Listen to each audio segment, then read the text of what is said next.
안녕하세요. 사연에 빠지다의 DJ 민영입니다. 오늘 사연은요. 아들을 믿고 모든 것을 내어주었다가 모든 것을 잃게 된 한 어머니의 시원한 사이다 사연입니다. 요즘 이런 사연을 접하게 될 때마다 마음이 참 아픈데요. 그래도 지금은 행복한 제2의 인생을 시작하셨다는 사연자님을 응원하면서 오늘의 사연도 함께 만나보겠습니다.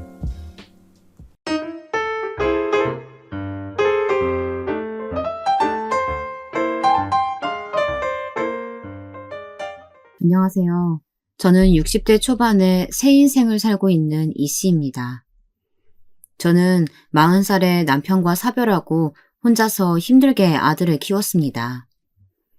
가정주부였던 제가 남편의 보험금으로 작은 토스트집을 해서 당시 초등학교 1학년이었던 아들을 키웠는데요. 남편이 죽고 남은 가족이라고는 아들 하나라서 정말 해달라는 건 다 해주면서 귀하게 키웠습니다. 저는 어릴 때 집이 가난했어요. 공부를 더 하고 싶었지만 오빠에게 올인하시는 부모님 밑에서 컸습니다. 그래서 누구보다 공부에 대한 욕망이 있었습니다. 그렇기에 공부를 제법 하는 아들을 밀어주기 위해 낮에는 토스트 가게를 하고 밤에는 설거지 아르바이트를 할 정도로 열심히 살았습니다. 제 어릴 때 이야기를 조금 더 하자면요. 저희 집은 시골에서 농사를 짓는 부모님 밑에서 자랐어요. 2살 위의 오빠보다 제가 훨씬 더 공부를 잘했지만 여자아이는 공부 잘해도 소용없다면서 인문계조차 갈 수 없었습니다. 오빠는 그런 저에 대한 미안함을 가지고 있었지만 완강한 부모님 때문에 다른 방법이 없었죠. 그렇게 저는 고등학교 입학 후 장학금을 받았지만 공장에 취업할 수밖에 없었습니다. 대학은 꿈을 꿀 수가 없었죠. 사별한 남편도 공장에서 만난 사람이었어요. 주임이었던 그는 제 사정을 듣고 가슴 아파하면서 야간 대학이라도 갈 수 있게 도와주었던 사람입니다. 그 사람과 2년 정도 연애를 하고 제가 버는 돈으로 오빠는 서울대학 등록금을 내주고 했습니다. 그렇게 저는 결혼을 하게 되었고 아들을 낳았어요. 남편이 버는 돈으로 넉넉하진 않지만 저를 사랑해주고 아껴주는 신랑 덕분에 아이를 키우면서 행복하게 살고 있었습니다. 하지만 그 행복이 오래가지 못했죠. 비 오는 날 신랑은 집으로 귀가하는 길에 교통사고가 났습니다. 김태균 씨 와이프 되시나요? 여기 경찰서입니다. 남편분이 지금 교통사고로 의식이 없으세요. 지금 병원 응급실로 급히 오셔야 할 것 같습니다. 저는 신발도 신지 못한 채 아들을 안고 병원으로 달려갔습니다. 신랑은 음주운전을 한 차가 중앙선을 침범해서 그대로 사고가 났고 수술을 하고 있지만 가망이 없을 것 같다는 말을 들었습니다. 하루아침에 웬 날벼락인지 정신을 차릴 수가 없었어요. 이제 8살인 아들이랑 저는 어떻게 살라고 이런 고통을 주는 건지 하늘이 원망스러웠습니다. 하염없이 울고 있는데 저희 오빠가 오더라고요. 시골에 계시는 부모님보다 저를 더 많이 챙겨주었던 오빠가 병원 수속부터 저희 아들까지 챙겨주었습니다. 저희 신랑은 저에게 마지막 인사도 못한 채 떠났습니다. 정말 저를 많이 아끼고 사랑해주는 신랑이 떠나고 한 달 동안은 정신을 놓고 살았어요. 하루아침에 제 삶이 달라졌으니까요. 그런 저를 보고 저희 오빠는 저를 한 대 때리면서 말하더라고요. 리애야, 너 엄마야. 지금 너 아들 몰골 봐. 내가 이틀마다 와서 돌보고 있지만 지금 아들마저 잃고 싶지 않으면 정신 차려. 엄마는 강하다잖아. 네가 이러는 거 태균이가 알면 더 슬퍼할 거다. 이제 그만 정신 차리고 너 살 길을 찾아야지.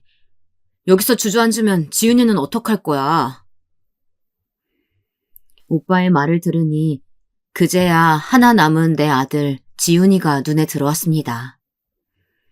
그때부터 제 삶은 아들 지훈이를 위해 살아야겠다 마음먹었습니다. 제일 먼저 한 일은 오빠 집 근처로 이사를 가는 거였어요. 일을 시작하니 누군가의 도움이 필요했고 오빠와 새언니는 언제든 오라고 해주셔서 아들 학교 근처에서 토스트 장사를 시작했습니다. 처음에는 하루에 2개 파는 날도 있었어요. 가정주부로 10년을 살다가 처음 해본 장사가 쉽지 않았습니다. 하지만 저한테는 이대로 무너질 수 없는 이유인 아들이 있었기에 매일 연구하고 노력했습니다. 요리책만 10권이 넘는 책을 보면서 소스를 연구하며 다른 메뉴를 추가하기도 했습니다. 그렇게 1년이 지난 후에는 아르바이트생을 쓸 정도로 근처 맛집으로 아이들에게 사랑을 받는 가게가 되었습니다. 제가 번 돈으로 아들 뒷바라지를 해줄 수가 있어서 전 너무나 기뻤죠. 하지만 아들은 엄마가 일해서 돈 벌고 학원 보내주는 걸 당연하게 생각하더라고요. 그리고 아빠가 없는 것에 대한 반항심도 생겼지만 아들은 한번 공부하면 공부에만 몰두하는 타입이라 저 또한 공부 잘하는 아들 심기를 건드리지 않으려고 노력했습니다. 오히려 이때 아들이랑 많은 이야기를 하고 싸우더라도 풀고 헤쳐나갔으면 이런 비극은 일어나지 않았을 텐데 말이죠. 그때는 아무 말 하지 않고 학원 보내주고 용돈 주는 게 저의 사랑 표현의 방법이었습니다. 저는 하고 싶었지만 못했던 공부, 우리 아들은 하고 싶은 공부 열심히 할 수 있게 밀어주는 엄마가 되고 싶었습니다. 그래서 그런지 아들은 정말 공부는 잘하지만 무뚝뚝하고 감사함을 표현하는 법을 모르는 아이로 컸습니다. 그런 모습을 자주 보던 오빠가 아들 지훈이에게 잔소리를 했어요. 지훈아, 엄마가 저렇게 고생해서 돈 벌어서 너 키우는데 엄마한테 인사도 안 하고 방에 들어가니? 외삼촌, 제 일은 제가 알아서 할 거예요. 신경 쓰지 마세요. 엄마랑 저는 이런 게 더 편해요. 아니, 엄마가 누구 때문에 이렇게 힘들게 돈 벌면서 사는데? 오빠 그만해. 우리 아들 사춘기인가 봐. 괜히 공부하는 애 건드리면 좋을 거 없어. 우리 떠들지 말고 나가자. 너는 무슨 아들한테 그렇게 죄인같이 굴어. 네가 어떻게 키웠는데? 저렇게 키우면 나중에 너 후회한다. 오빠, 사춘기 때 다 그래. 오빠가 아직 사춘기 아들 안 키워봐서 그래. 나가서 얘기하자. 우리 아들 공부하는데 괜히 방해하지 말고. 중학생이 되면서 아들의 사춘기가 시작되며 저희 사이는 더 멀어졌습니다. 아들은 저랑 같이 있는 걸 좋아하지 않았어요. 엄마가 근처에서 토스트 가게를 하는 것이 부끄러워서 그런 건지도 모르겠네요. 매일 새벽 6시에 나가서 학원에서 밤 10시가 되어야 들어오고 집에 와도 저녁 한번 같이 먹지 않고 늘 자기 방에 음식을 들고 들어가서 혼자 먹었습니다. 아들, 주말인데 엄마랑 외식 한번 할까? 근처에 고깃집 생겼대. 우리도 가보자. 엄마 외삼촌네랑 갔다 오세요. 전 집에 있을래요. 저 신경 안 쓰셔도 돼요. 엄마도 피곤할 텐데 방에 가서 쉬세요. 아들은 저에게 늘 거리감을 두고 살았습니다. 결혼하고 나서도 바뀌지 않으니 아들의 성격 자체가 그런 성격이었는지도 모릅니다. 그렇게 또 시간이 지나갔습니다. 어느 정도 장사도 안정기에 접어들었을 때 새언니가 물어보더라고요. 아가씨, 언제까지 혼자 살 거야? 아가씨 얼굴도 아직 예쁘고 젊은데. 내가 동생 같아서 마음이 아파서 그래. 오빠도 늘 아가씨 걱정해요. 너무 젊은 나이에 과부된 동생 안쓰럽다고. 언니, 신경 써주셔서 감사해요. 오빠랑 언니 없었으면 저 정말 여기까지 오지 못했을 거예요. 내 생명의 은인이야. 알죠? 저는 부모님보다 더 언니랑 오빠에게 의지하면서 지난 3년을 살아왔습니다. 가게를 오픈하고 초등학생이었던 지훈이를 챙겨준 건 새언니였습니다. 그리고 제가 늙고 힘들었을 때 가장 먼저 손을 내밀어준 것도 바로 새언니였어요. 다음 생에는 꼭 새언니의 언니로 태어나서 제가 받은 것들을 갚을 수 있게 해달라고 신에게 빌 만큼 저에게는 고마운 사람입니다. 오빠는 그날 저녁 저를 집 앞으로 부르더라고요. 오늘 나 주영이 만났다. 그러다가 네 이야기했어. 너도 혼자 된 지 6년 되었다고 말했어. 주영이도 지금 혼자야. 와이프 암으로 죽고 나서 혼자서 살고 있대. 주영이가 너 한번 만나보고 싶어 하더라. 너는 어때? 아니, 오빠. 그냥 나는 지훈이 엄마로 살래. 아무리 예전보다 과부에 대한 인식이 좋아졌다고 해도 아이 데리고 새 사람 만나는 건 아닌 것 같아. 우리 지훈이 안 그래도 지금 예민한데 괜히 엄마가 구설수 오르기 싫어. 그리고 아직 나 우리 신랑 마음에 품고 살아. 나는 괜찮아, 오빠. 사실 아이를 키우면서 힘들고 지치는 순간들이 많았습니다. 신랑이 죽고 나서 가시를 잔뜩 세우고 있었기에 다른 사람의 관심 자체가 부담이었죠. 정말 좋은 사람이라는 거는 알고 있었어요. 오빠의 단짝 친구로 저 또한 오랫동안 보았던 오빠였으니까요. 사실 주용 오빠는 저의 첫사랑이기도 했습니다. 제가 공부를 잘하는 걸 늘 칭찬해주고 농담으로 우리 애기 다 크면 오빠한테 시집와라 할 정도로 오빠도 저를 마음에 들어 했었던 시절도 있었습니다. 하지만 오빠는 서울로 대학을 가고 저는 공장으로 취직하면서 삶의 기로가 달라져서 멀어졌고 서로 다른 사람을 만나 결혼을 했습니다. 처음에는 연락도 자주 하고 했지만 거리가 멀어지니 마음도 멀어지더라고요. 거기에 사귀자라고 딱 정해진 연인도 아닌 요즘 사람들 말로 썸이라는 단계였습니다. 그러다가 저는 저희 신랑을 만나서 결혼을 하고 주영 오빠 또한 대학 졸업하고 어머니가 주선해주신 선자리에서 와이프를 만났다고 했습니다. 지훈 오빠의 와이프는 결혼하고 아이를 유산하고 암까지 걸려서 3년을 병상에 있다가 사별했다고 했습니다. 저희 오빠는 주영이 좋은 놈이야. 너도 잘 알잖아. 너랑 주영이 어릴 때 그렇고 그런 사이였다는 거 오빠 알고 있어.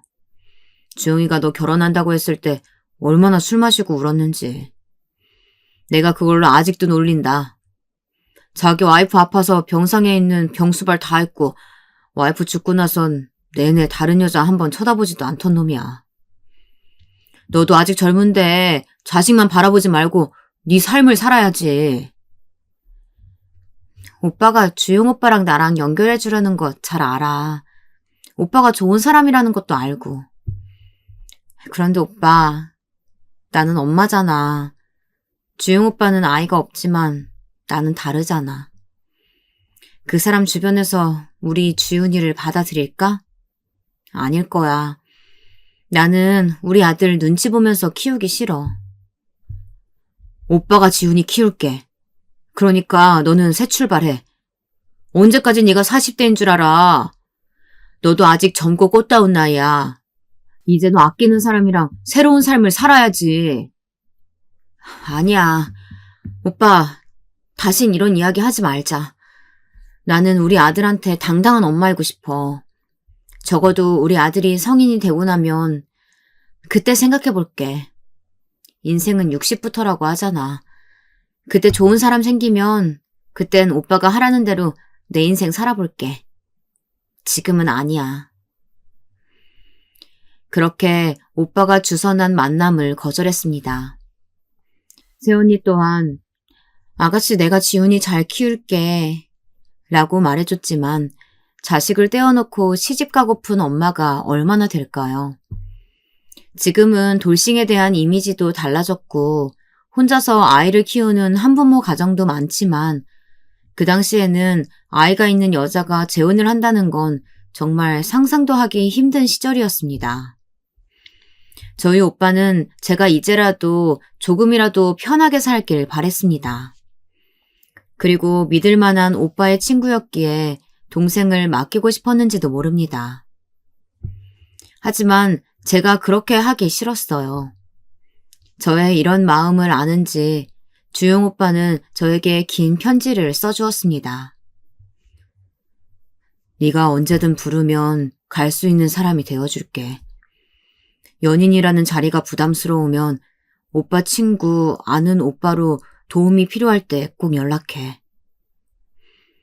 오빠는 변호사였기에 법적으로 문제가 생기면 언제든 연락하라고 했습니다. 저는 15년 뒤 오빠에게 연락을 하게 되었습니다. 왜 15년이나 지난 지금에야 연락을 하게 되었는지 조금 이따 말씀드릴게요. 제 30, 40대를 바쳐서 키운 아들은 서울로 대학을 가고 점점 더 멀어졌습니다. 명절에만 잠시 얼굴 보는 사이가 되었고 저희 아들은 서울의 유명한 경영학과에 입학해서 그리고는 누구나 한 번쯤 들어본 펀드 회사에 취직했습니다. 그리고 아들은 취업을 하고는 3년간 사귀던 여자친구와 결혼을 했습니다. 저는 아들에게 그렇게 오랜 시간 만난 여자친구가 있다는 이야기도 결혼할 때쯤 들었습니다. 간혹 안부 전화를 해도 밥 먹었니? 어디 아픈 데 없니? 라고 물으면 아들 녀석은 무뚝뚝하게 잘 살고 있으니까 걱정 마세요. 명절 때 봬요. 하는 게 다였습니다. 사람을 곁에 두는 성격이 아닌 아들이 결혼을 한다고 해서 저는 기뻤습니다. 한평생 혼자 살까봐 걱정이 되었거든요. 아무래도 아들 성격을 잘 알아서인지 긴 인생 혼자 살기보다는 누구든 아들 옆에서 힘이 되어주는 사람이 있길 바랬거든요. 아들이 데리고 온 여자친구는 캐나다에 부모님이 계시고 한국으로는 교환학생을 왔다가 저희 아들을 만나서 결혼을 하게 되었습니다. 그 아이 또한 정말 자기밖에 모르는 아이였습니다. 한국 문화와 다른 문화를 가진 아이라고 해도 어른에 대한 예의도 없었고요. 지금 생각해보면 저희 아들이나 며느리나 똑같은 아이들끼리 만났기에 그런 큰일을 저질렀겠죠. 그 둘은 주식을 주업으로 하면서 살았습니다. 며느리도 회계학과를 나와서 둘은 금전적으로 돈을 불리는 방법을 잘 아는지 처음에 제가 사준 5천짜리 전세를 2년 만에 5억짜리 자가 아파트를 살 정도로 잘 벌었습니다. 그렇다고 해서 저한테 용돈을 한번 주거나 같이 여행을 가거나 그랬던 적은 없었어요. 저도 일하다 보면 다른 집 아들들이나 며느리가 어떻게 하는지 많이 보고 듣습니다. 어버이날이 되면 부모님을 모시고 식사를 한다든가 꽃 한 송이라도 사주는 다른 집 아들에 비해서 우리 아들은 전화 한 통 하지 않는 무심한 아들이었습니다. 그래도 한 번도 불평해 본 적이 없었어요. 지금 생각하면 공부를 잘한다고 무조건 봐주고 싸울 일은 만들지 말자고 한 일들이 아들을 이런 성격으로 만든 게 잘못인 것 같아요. 다 저의 죄인 것 같습니다. 인생에 공부가 전부가 아닌데 말이죠. 사람이 먼저 되어야 하는데 그렇게 고생해서 키워도 부모 고마움을 모르는 사람으로 컸네요. 그래서 자기랑 비슷한 아이를 만나 결혼을 한 거겠죠. 며느리 또한 저희 아들이랑 다를 바가 없었습니다. 제가 정말 잘못 키웠다 하면서 가슴이 미어지는 일이 있었어요. 몇 년이 지났지만 그날만 생각하면 아직도 눈물이 나네요. 그날은 제 환갑인 생일날이었습니다. 정말 아직도 그때를 잊을 수가 없어요. 요즘은 환갑잔치를 안 한다고 해도 보통 식사 한 끼는 하잖아요. 저를 잘 챙겨주고 고마웠던 오빠네 부부와 함께 식사 자리를 만들었습니다. 생각해보니 식당 예약도 제가 했네요. 아들, 엄마 환갑 생일이니까 외삼촌네랑 같이 식사라도 한번 하자. 우리 여태까지 외삼촌이 많이 도와주셨잖아. 너도 시간 약속 잘 맞춰서 와. 네, 뭐 알겠습니다. 식당은 엄마가 알아보세요. 제가 식사 끝나면 계산은 할게요. 따로 용돈은 제가 챙길게요. 그날 봬요. 전 아들이 주는 용돈보다는 편지 한 통, 그리고 나를 위해 시간을 내서 사준 선물 하나가 더 그리웠습니다. 아들은 명절이나 생일날 돈을 이체해주면서 본인 할 일은 다 했다 하는 식으로 저를 대했거든요. 그런데 저의 환갑잔치날 식당에서 요리가 나왔는데 아들 내외가 오지 않는 겁니다. 토요일 저녁이라 차가 많이 막히나 싶어 전화를 해봤습니다. 그러자 아들은 엄마, 일이 늦게 끝나서 못 갈 것 같아요. 지금 엄마 계좌로 300만 원 넣어드렸으니까 외삼촌이랑 맛있는 거 드시고 사고 싶은 거 사세요. 아니 아들, 아무리 바빠도 오늘 엄마 환갑 생일이야. 이런 날만큼은 엄마를 위해 올 수 있잖아. 평소에 내가 한 번이라도 너 귀찮게 한 적 있어? 정말 너무하구나. 일이 정말 바빠요. 죄송해요. 하고 전화를 끊었습니다. 정말 그날 아들을 키우면서 가장 많이 운 날이 아닐까 싶어요. 오빠도 한마디 하고 싶었지만 제 표정을 보고는 그냥 자리에서 일어나 나가더라고요. 너무나 부끄럽고 창피하고 말로 표현할 수 없을 만큼 힘든 날이었습니다.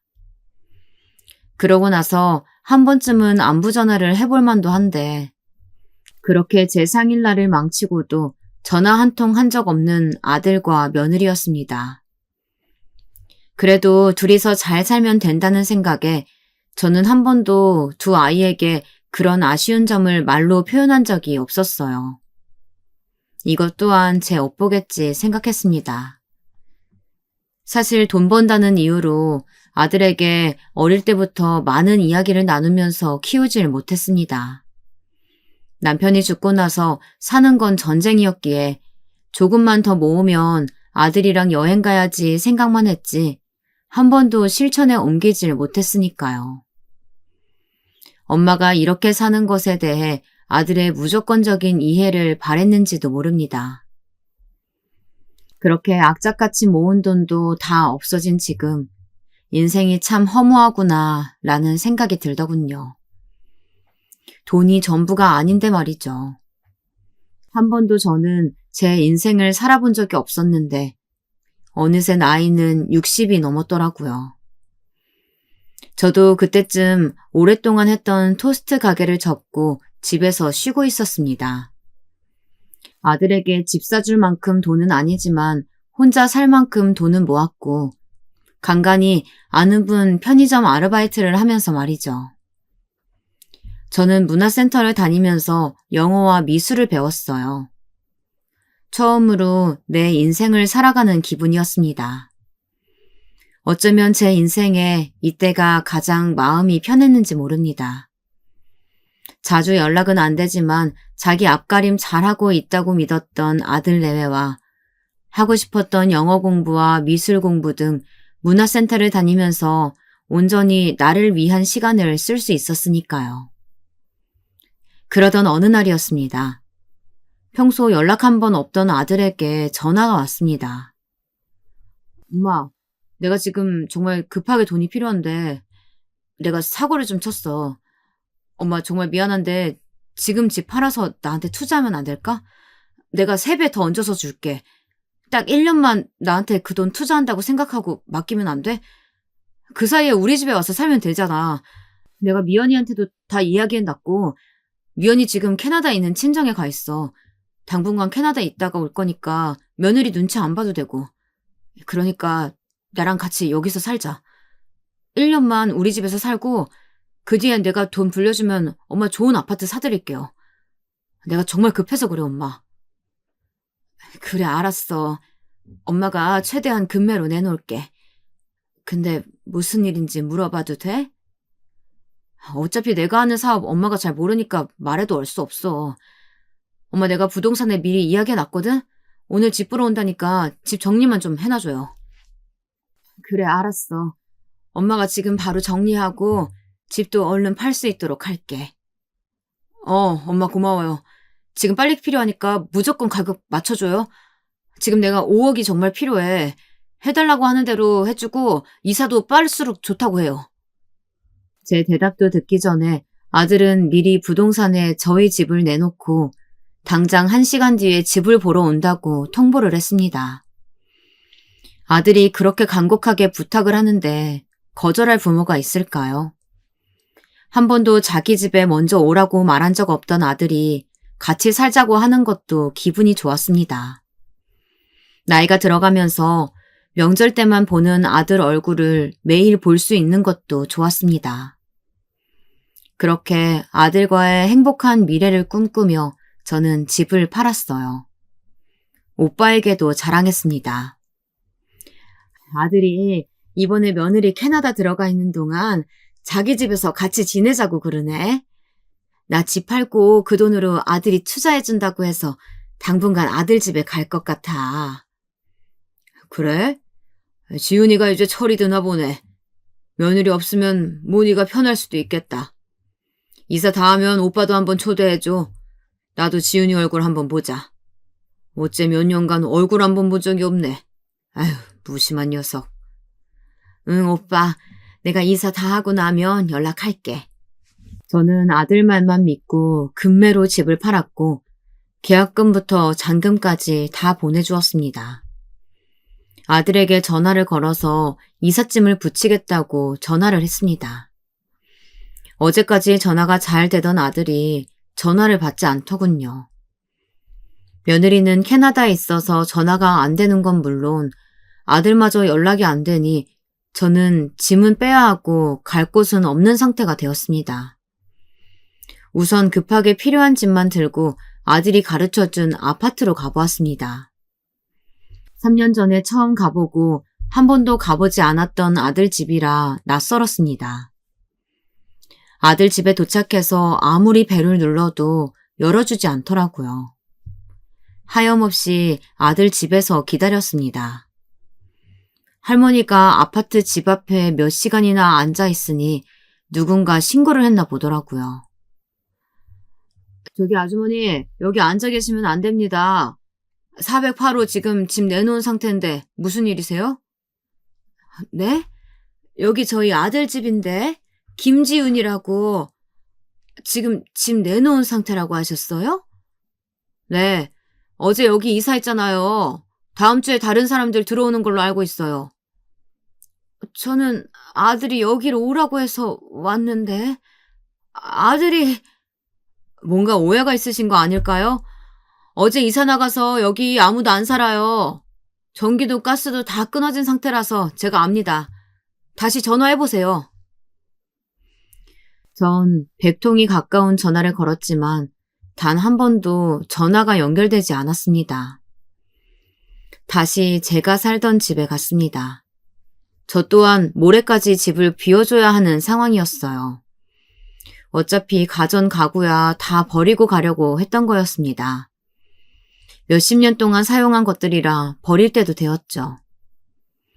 제 수중에 남은 돈은 500만 원 남짓이었습니다.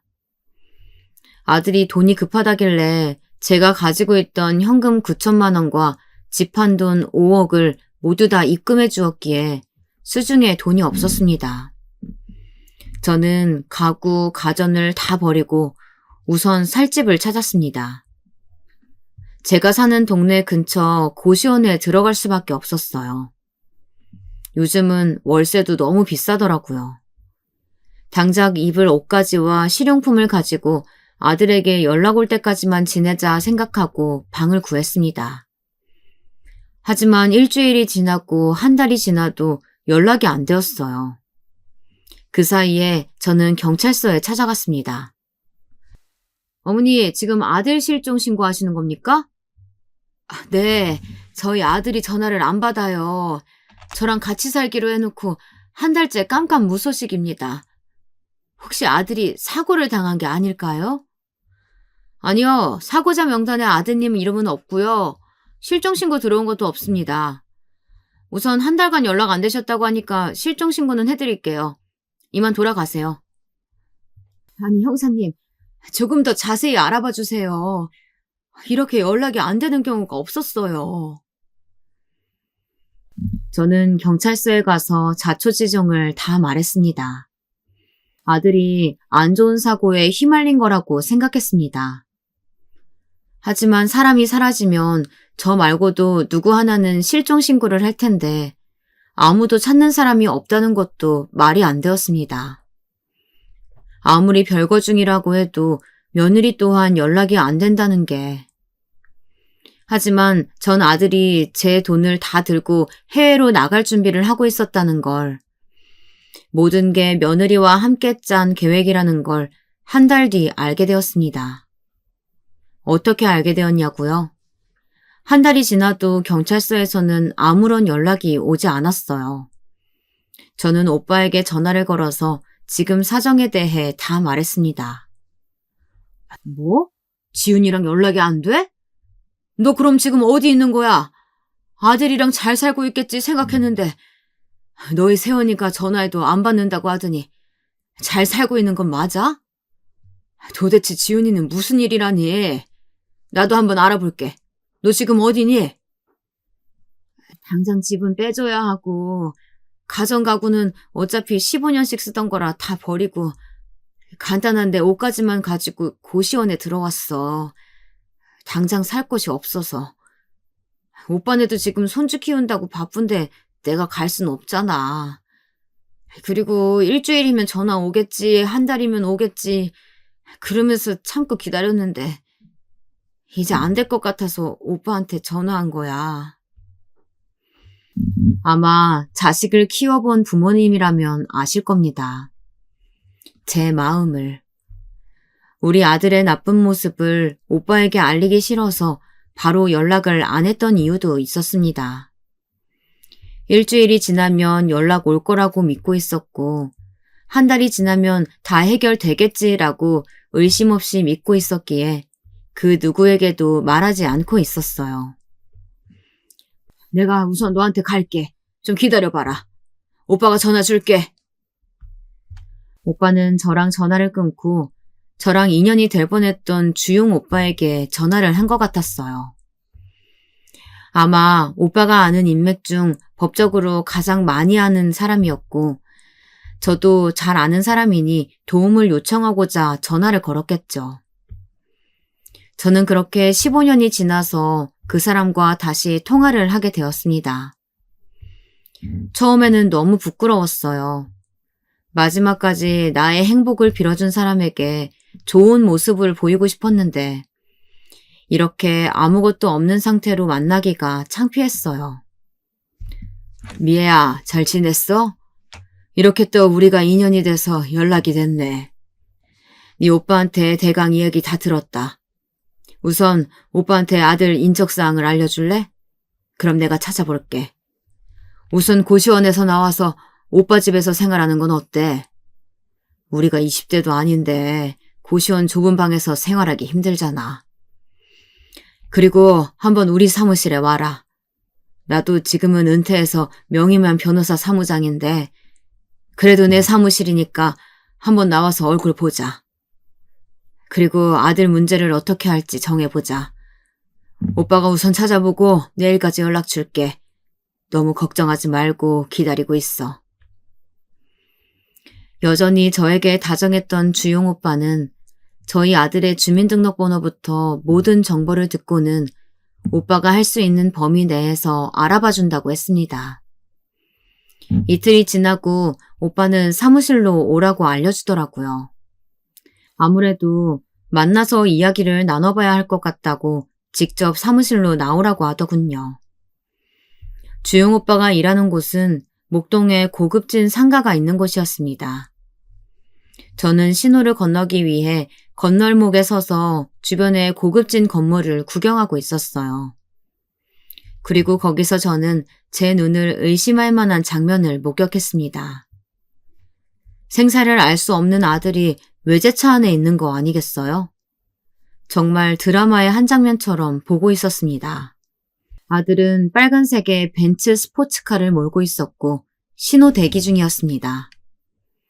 한순간 다른 장면들은 다 페이드아웃이 되고 아들만 보이더라고요. 저는 아들을 불렀습니다. 아마 차 안에서 들릴 일이 없겠죠. 저는 신호가 바뀌기 전에 아들을 붙잡으려고 길을 건너다가 사고가 날 뻔했습니다. 아주머니, 지금 빨간불이라고요. 갑자가 나타나면 어떡해요? 신호 좀 보세요. 아니, 저기 저 차, 내 아들, 지훈아! 제가 애타게 불러도 소용없었습니다. 다시 신호가 바뀌고 아들이 탄 차는 지나갔습니다. 저는 이해가 안 갔습니다. 생사를 알 수 없던 아들이 저렇게 좋은 옷에 비싸 보이는 차를 타고 있는데 왜 전화 한 통 하지 않는 건지 이해를 할 수 없었습니다. 2달이 넘는 시간 동안 전화를 얼마나 했는지 문자를 매일 10통씩 보냈지만 한 번이라도 답장이 온 적이 없었습니다. 매일 잘 때마다 내일은 꼭 연락이 오겠지 하면서 신에게 빌면서 잠들기를 반복했습니다. 저는 넋이 나간 상태로 주용 오빠의 변호사 사무실에 도착했습니다. 미애야, 잘 찾아왔네? 오랜만이다. 너는 하나도 안 늙었네. 근데 무슨 일이야? 표정이 넋이 나갔는데? 오다가 무슨 일 있었어? 아니야. 오빠도 그대로네. 오빠 사무실 정말 좋다. 오빠도 성공했는데? 이제 나도 좀 쉬어야지. 이제 우리 나이는 현장에서 뛸 나이는 아니라서 나 시간 많아. 그러니까 나한테 부담 안 가지고 물어봐도 돼. 우선 자리에 앉아.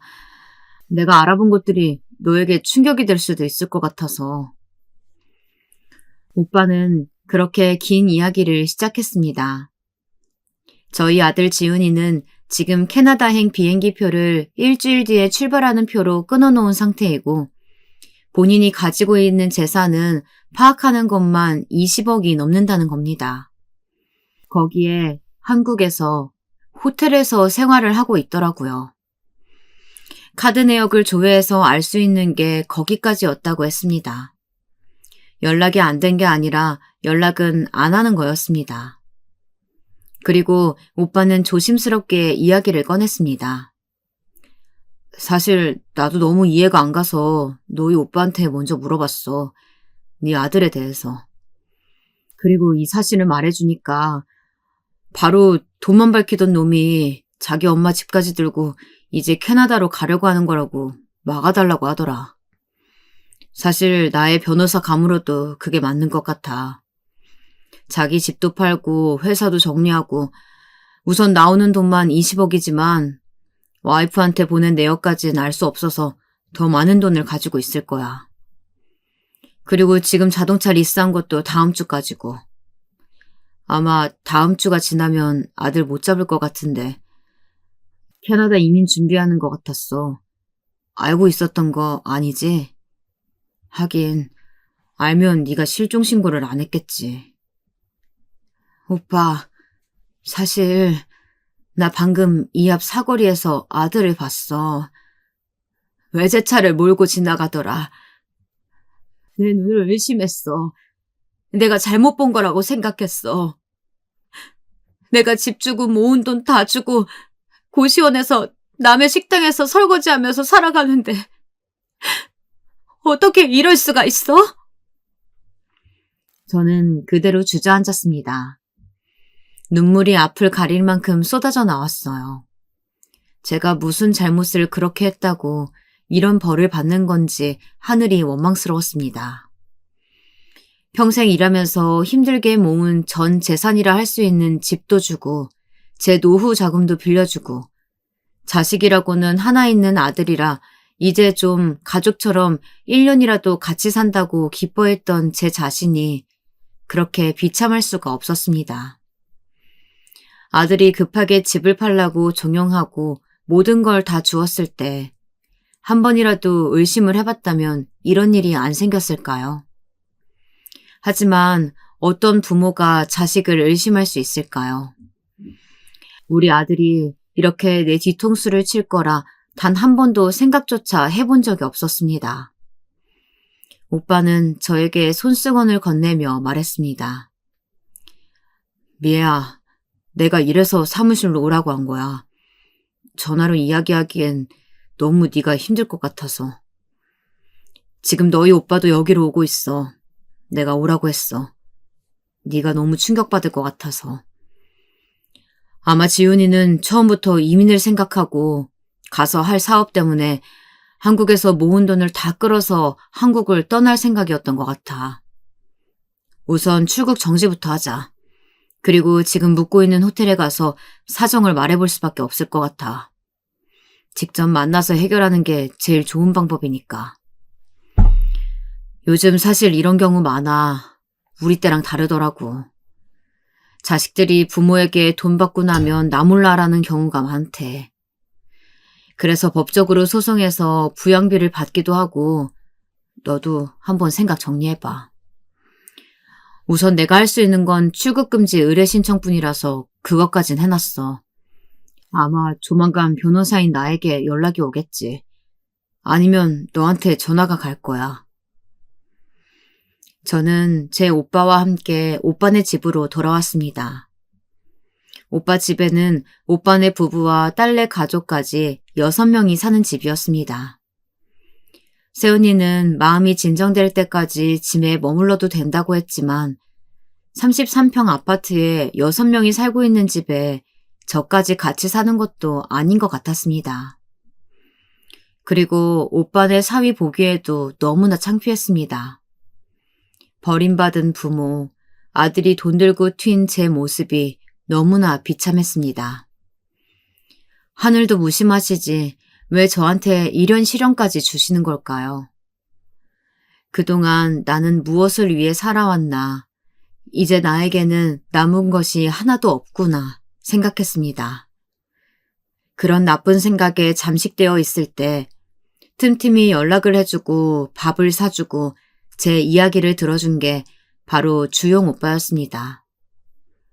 와이프랑 사별하고 그 긴 시간 동안 혼자서 산 오빠는 이제 일도 쉬고 싶다며 고향에 집을 보러 다니며 강아지를 키우는 낙으로 산다고 말했습니다. 그리고 말동무나 되어 달라며 저에게 자주 연락을 했습니다. 저는 오빠에게 많이 의지했어요. 사실 의지할 만한 사람이 주용 오빠뿐이었습니다. 부모님은 돌아가시고 오빠는 오빠 삶이 있기에 더 이상 민폐 끼치기 싫었습니다. 그렇게 하루하루를 버티며 사는 중 아들에게 처음으로 전화가 왔습니다. 저는 첫 마디가 엄마 죄송해요, 용서해 주세요 이럴 줄 알았어요.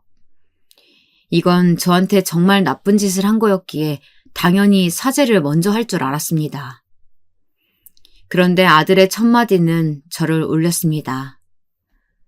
나를 지금 사기죄로 고소한 거예요? 엄마, 지금 제정신이야? 지금 엄마 때문에 출구정지 신청서가 왔어. 지금 뭐 하는 짓이야? 다음 주에 들어가서 계약해야 되는데 지금 5억 나한테 줬다고 이러는 거야? 너야말로 첫 마디가 나한테 따지는 거니? 너 믿고 내가 한평생 모은 전 재산 다 줬어. 사기 맞잖아. 너희 집에 들어와서 살라고 하면서 집을 팔라고 하더니 그 집마저 팔면 엄마는 어디서 살아? 너는 엄마 생각 한 번이라도 했어? 아무리 돈이 필요해도 그렇지. 엄마한테 어떻게 이래? 네가 정말 인간이니? 그래서 지금 사기죄 고소한 거 취소하지 않을 거란 거지? 정말 엄마가 원하는 게 뭔데? 나 지금 캐나다에서 사업하려고 돈 필요한 거 맞는데 이번 계약만 하고 나면 다시 돌려줄게. 그럼 되잖아. 그러니까 지금 당장 출국금지 신청 풀어. 안 풀면 그 돈조차 주지 않을 거니까 잘 생각해요. 집까지 없으면 엄마가 어떻게 살 건지 생각이나 해본 적 있어? 엄마 이 나이에 고시원에 살았어. 너 하나 믿고 기다렸어. 그런데 지금 엄마한테 한다는 말이 외삼촌이랑 친하니까 외삼촌 집에서 살면 되잖아. 그리고 엄마 나 몰래 돈 모은 거 있잖아. 그런데 왜 그러는데? 진짜 나 이번에 캐나다 못 들어가면 여태까지 작업해놓은 거 다 끝이야. 끝이라고. 어차피 엄마한테 설명해도 못 알아들을 거면서 돈 준다잖아. 1년 안에 줄 테니까 빨리 고소 취하하라고.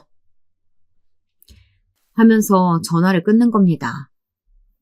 어떻게 부모한테 이럴 수가 있을까요?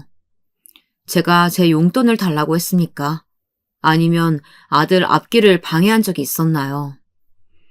정말 아들의 이기적인 태도와 끝까지 본인 잘못을 인지하지 못하고 저를 무시하는 태도에 저 또한 이제 끝이구나. 나도 이렇게 당하지만은 않겠다 생각이 들었습니다. 저는 제 변호사이자 제 이야기를 가장 잘 들어주고 많이 아는 주용 오빠에게 이 사실을 말했습니다. 오빠, 어떻게 자식이 나한테 이럴 수가 있어? 내가 지은이를 어떻게 키웠는데. 주변에서 좋은 사람 있다 만나봐라 해도 한 번도 재혼 생각 안 했어. 오빠한테도 마찬가지였고 나 혼자 살면서 지훈이 하나 잘 살게 하려고 나를 위해 시간을 써본 적이 없을 정도로 열심히 살았거든. 그런데 어떻게 이래? 자식이 어떻게 부모를 돈으로 취급하는 거야? 그러게. 요즘 세상이 참 그렇더라. 요즘 부양권 소송 나도 많이 접했어. 처음에는 나도 많이 놀랐는데 이제는 하루에 한 건 이상 고소가 들어와서 익숙해졌지만 당하는 부모의 마음은 천지가 개벽할 일이지. 너무 울지 말고 우리 차근차근 해보자.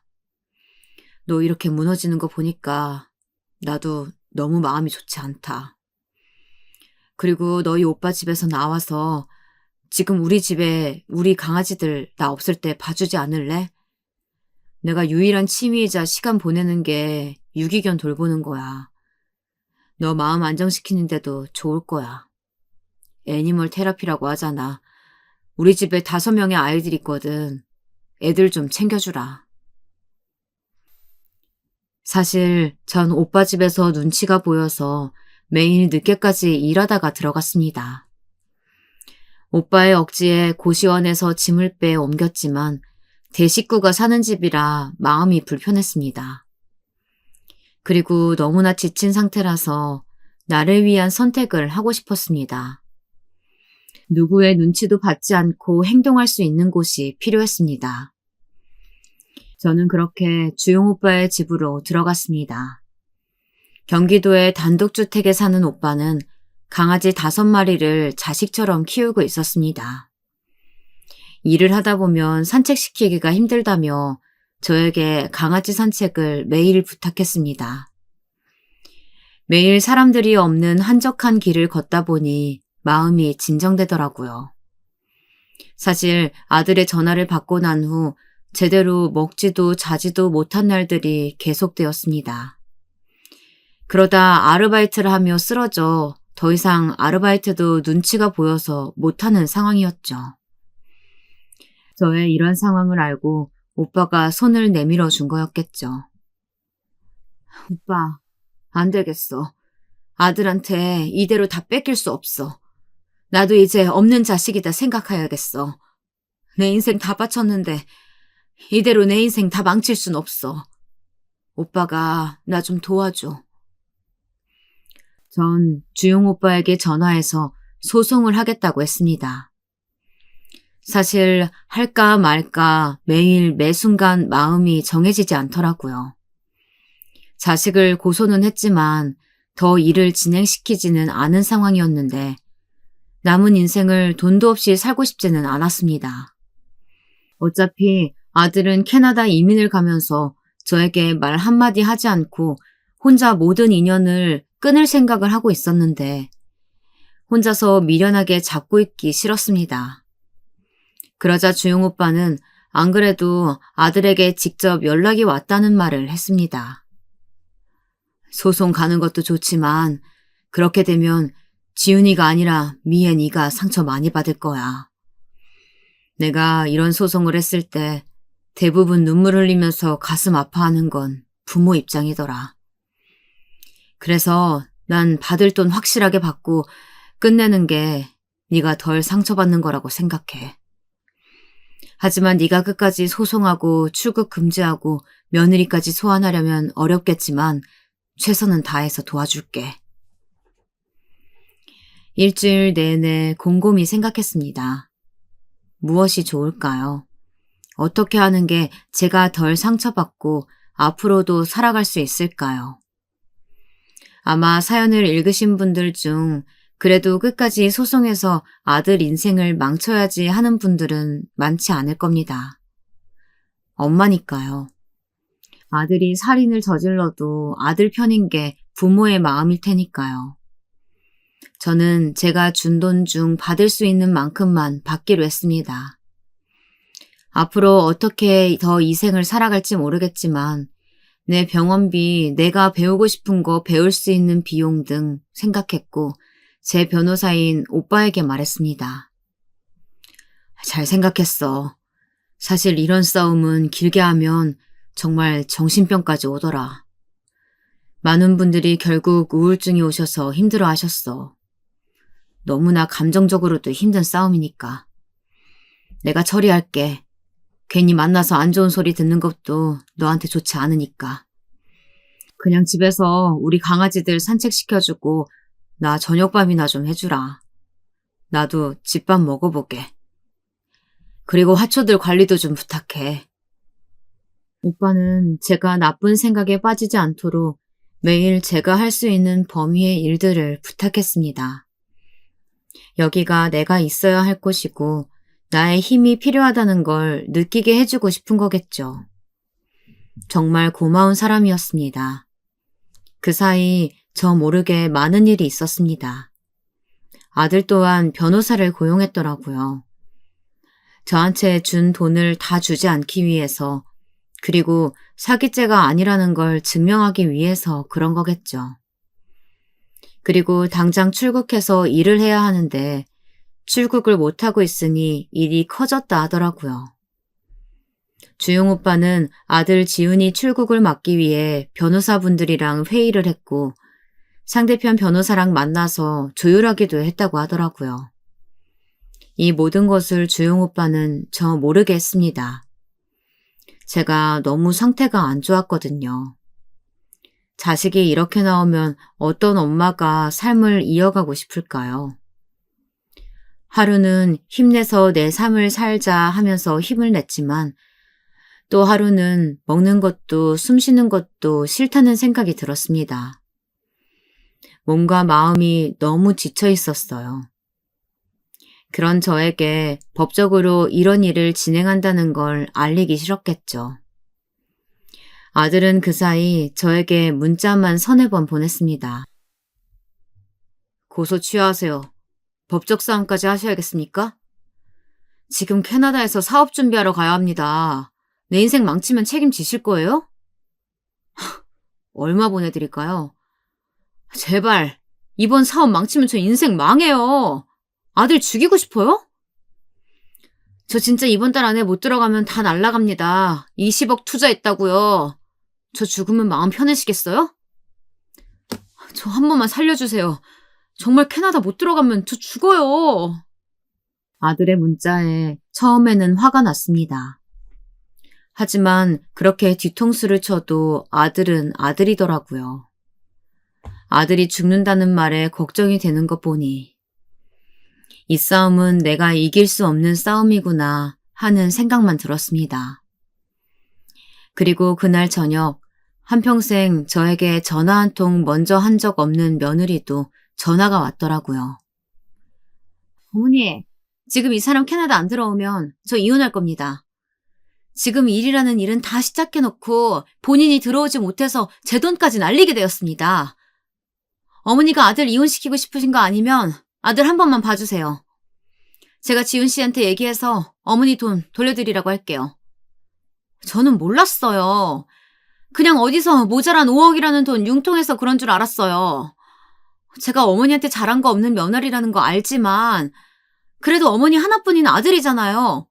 한 번만 봐주세요. 저희 평생 모은 돈 이대로 날리면 그 사람 정말 죽을지도 몰라요. 며느리 전화까지 받고 나니 복수만이 정답일까 고민에 고민을 했습니다. 저는 새언니한테 전화를 걸었습니다. 언니, 저희 모자 이야기 다 들었죠? 사실 처음에는 이 자식 가만두지 않겠다는 마음이 컸어요. 하지만 시간이 지나다 보니까 내가 이렇게 한다고 우리 사이가 다시 개선이 될까? 이러나 저러나 다시는 아들 못 볼 것 같은데 엄마인 나까지 독하게 나가야 하는 걸까 생각이 들어요.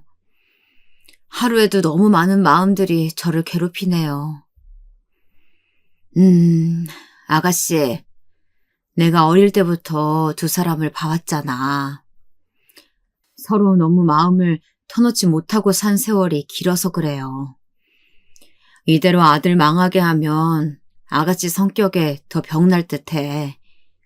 그리고 지금은 모르겠지만 1년이 지나고 2년이 지나면 더 후회하고 무너질 것 같아요. 여기서 그만하는 게 아가씨 남은 인생에 한 만들지 않은 일인 것 같아 난. 물론 가장 중요한 건 아가씨 마음이죠. 전 언제나 아가씨 편이랍니다.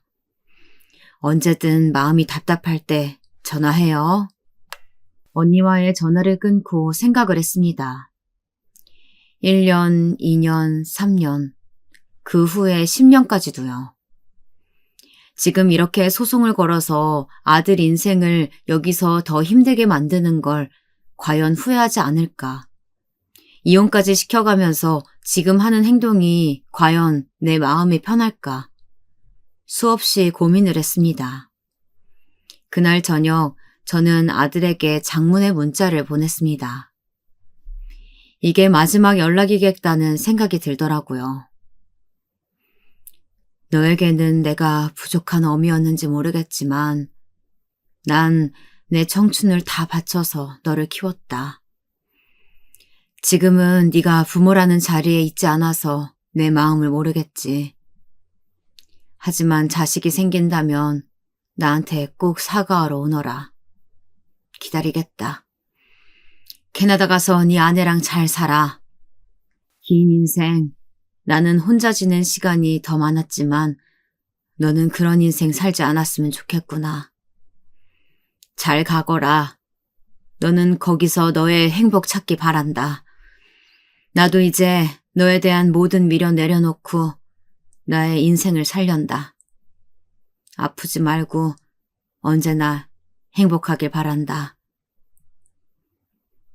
제 문자를 읽고 나서 아들은 제가 준 돈의 반 정도는 바로 입금해 주었습니다.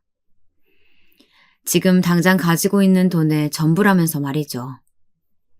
주식으로 묶여있는 돈은 시간이 더 걸린다며 자기가 가진 전부라고 하더라고요. 전 이 사실도 변호사인 오빠를 통해 알았습니다. 그렇게 일이 일단락되고 아들은 저에게 마지막으로 전화가 왔습니다. 앞으로 잘 사세요.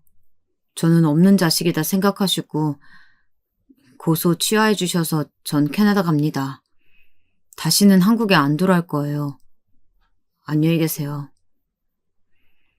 아들은 끝까지 자신이 잘못했다, 미안하다, 그런 말을 하지 않았습니다.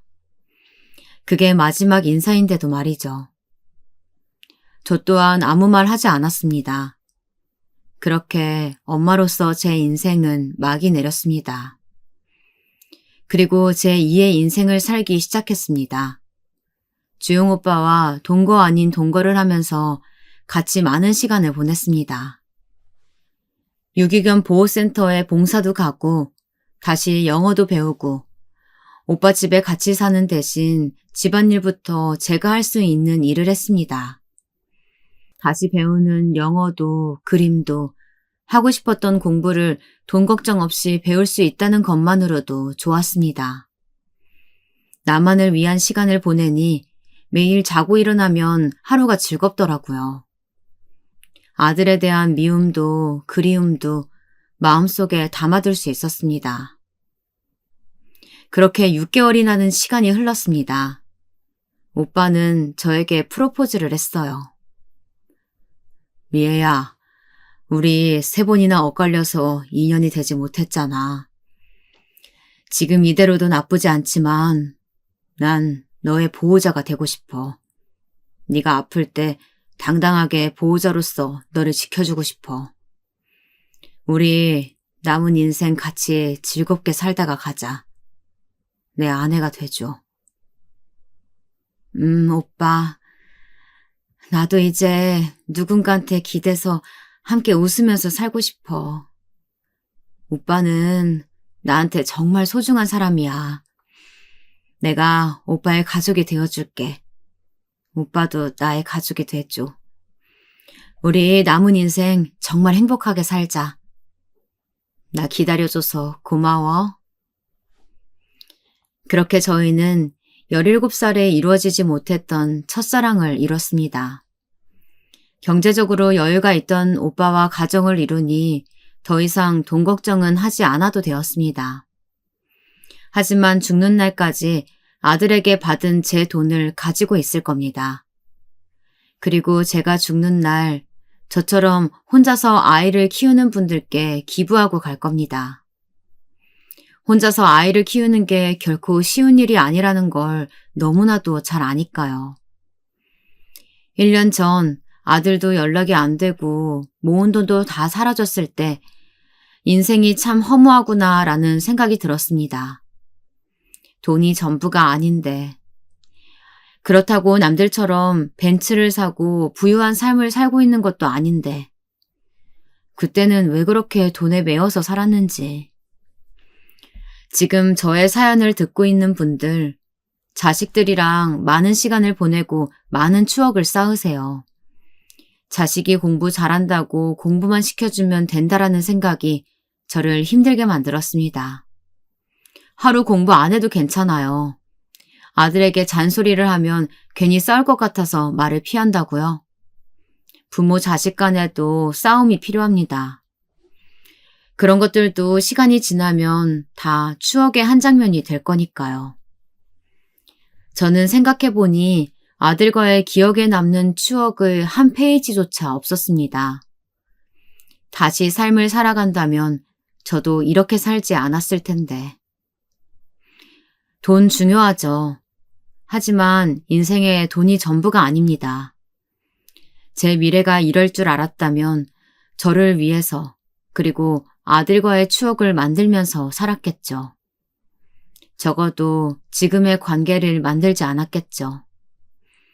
사연을 들으시는 모든 분들은 저처럼 후회가 가득한 관계 만들지 마시고 나중에 하면 되겠지 하면서 미루지 마시고 지금 바로 애정을 표현하세요. 그리고 내 행복을 포기하지 마세요. 자식의 인생도 중요하지만 내 인생도 소중하답니다. 저는 그걸 60이 넘어서야 알았네요. 제 사연을 듣고 계신 모든 분들 행복하시길 바라겠습니다.